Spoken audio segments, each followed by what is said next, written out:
কালকে দেখছে দুই মেয়ে দুই পাশে লাগাই দিছে, মাঝখানটা আমার লাগাই দিছে, এরা নাচতেছে আমিও নাচতেছি।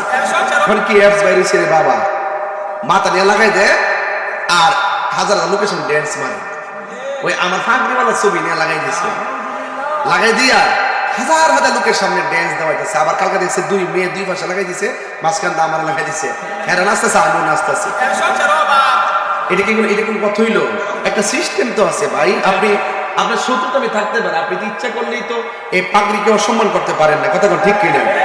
আপনার সাথে আমার আদর্শের মিল না থাকতে পারে, তাই বলে আমিও তো একটা দিনই দেখার জায়গায় কথা বলি। আপনি ইচ্ছা করলেই একজন হুজুরকে লাগাই দিতে পারেন না, এইভাবে লাগাই দিতে পারেন না, ঠিক কিনা বলেন? এই জন্য পায়ে ধরে বলে দেওয়া যায় এই কাজগুলো করবেন না। মিথ্যা অপপ্রচার, আমি যদি বাস্তব করি এটা বলেন মানুষ আমার কাছ থেকে দূরে থাকবে, কিন্তু আপনি কাল্পনিক আর মিথ্যা বানিয়ে এডিটিং করে কেন আমার মাথা নিয়ে তার ড্যান্সের জায়গা লাগাবেন আর হাজার হাজার লোক তালবে, কি যে একটা অবস্থা, এগুলো থেকে দূরে থাকবেন।